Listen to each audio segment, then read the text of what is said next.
नमस्कार दोस्तों, डीएसडब्ल्यू के आज के इस वीडियो में मैं आप लोगों का स्वागत करता हूं। I hope you all are doing well in share market. आज के इस वीडियो में बहुत ही इंपॉर्टेंट टॉपिक के बारे में डिस्कशन करने जा रहे हैं।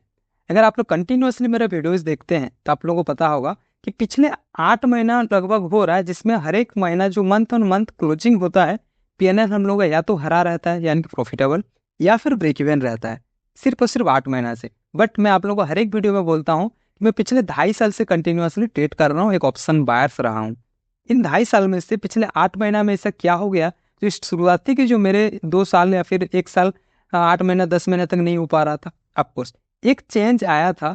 जब मैं उन सारी चीज़ों को आप लोगों को बताऊंगा धीरे धीरे तो आप लोग कनेक्ट कर सकते हैं।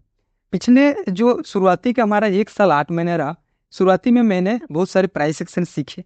उन प्राइस एक्शन को फिल्टर किए, यानी कि उसमें से कौन से प्राइस एक्शन मेरे लिए बोल सकते हैं मेरे लिए इफेक्टिव है, या फिर मेरा जो ओन स्ट्रेटेजी में बना सकता हूँ परफेक्ट वे में, उसको मैंने थोड़ा सा फिल्टर आउट किया। पहले निकालने के बाद मैंने मनी मैनेजमेंट सीखा।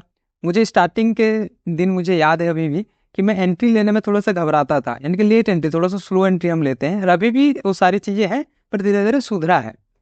ये सारी चीज़ें चल रहा था मेरा करीबन 1 साल 8 महीने तक। बट फिर भी मैं मंथ ऑन मंथ देख रहा था कि मेरा जो एक्यूरेसी लेवल है वो बहुत अच्छा था। यानी कि 15 ट्रेड अगर मैं अच्छा प्रॉफिटेबल रहता था तो 7 ट्रेड मेरा लॉस रहता है। बट फिर भी मैं मंथ ऑन मंथ जो है प्रॉफिटेबल नहीं हो पा रहा था, यानी कि मेरा हरा में मंथ ऑन मंथ क्लोज नहीं हो पा रहा था। और वो एक रीजन निकालने के लिए मैं पिछले 1.5 साल 2 साल का कंटिन्यूअस जो मेरा जर्नल था उसको निकाले और उसको कंटिन्यूअस रीड किए, बैक टेस्टिंग किए कि कहाँ पे एंट्री हुआ था, कहाँ पे एग्जिट हुआ था, क्या क्या मेरा कमियां था उसको निकाले, और उसमें से सिर्फ एक चीज निकल के आया। और उस एक चीज में जब से मैं काम कर रहा हूँ, यानी कि आप लोग देख रहे होंगे पिछले 8 महीना से ट्रेडिंग मेरा एक लेवल थोड़ा सा हाई हो गया।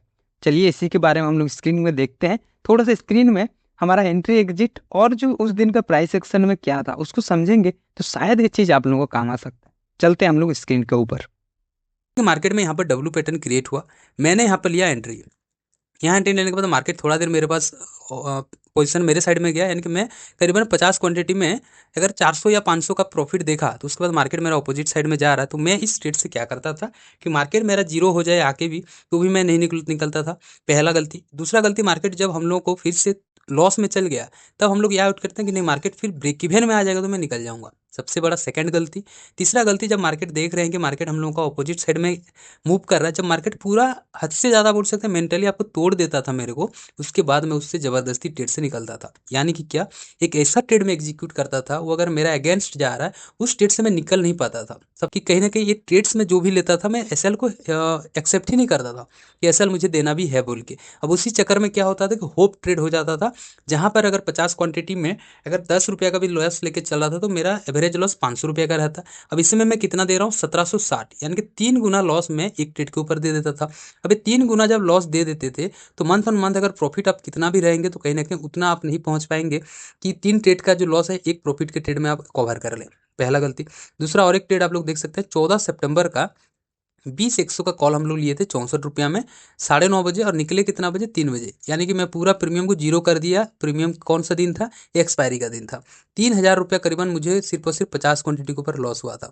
बड़ा बड़ा बिग लॉस जो मैं मार्केट के ऊपर देता हूँ, ये मेरा एक बड़ा मिस्टेक था जो जर्नल रीड से ही मुझे पता चला। और ये चीज़ मेरा साइकोलॉजी के ऊपर हिट करता था जब मार्केट पर ज़बरदस्ती, आपको कह सकते हैं कि अब लास्ट ही हो गया प्रीमियम गिर के। अब सोचिए कि 64 रुपये का प्रीमियम आके मेरे सामने 2 रुपया 3 रुपया का पड़ा हुआ है, तब निकल जाना ये कोई निकलने वाली बात नहीं हुआ। 64 रुपया में अगर एसएल आप 55 है उसमें अगर मैं निकल जाता, ये कहना कि हेल्दी एसएल दिए। अभी हेल्दी एसएल नहीं देते थे, इसी चक्कर में क्या होता था कि दूसरे आने वाले जो 2 से 3 दिन का और ट्रेड रहते थे वो भी मेरा बेकार हो जाते थे। तो ये एक मेरा बड़ा इशू था कि बिग लॉस देना। ऑफकोर्स अगर ऐसा आप लोगों को भी साथ भी होता है तो इस चीज़ को पूरा सुधार करिए, क्योंकि ये आपको मंथ ऑन मंथ प्रॉफिटेबल होने ही नहीं देगा।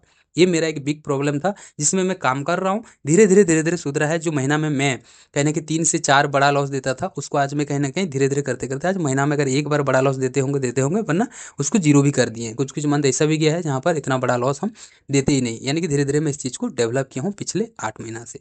यही एक चीज़ था जो मुझे कहने के मंथ ऑन मंथ प्रॉफिटेबल किया है। ये था दोस्तों अपडेट। आई होप आप लोगों को चीज़ें अच्छा लगा होगा। आप लोगों के साथ एक बड़ा प्रॉब्लम किया है उसको आप कोर्स कमेंट सेक्शन में बताएं। मिलते हैं और एक नई वीडियो के साथ, तब तक के लिए टाटा एंड गुड बाय।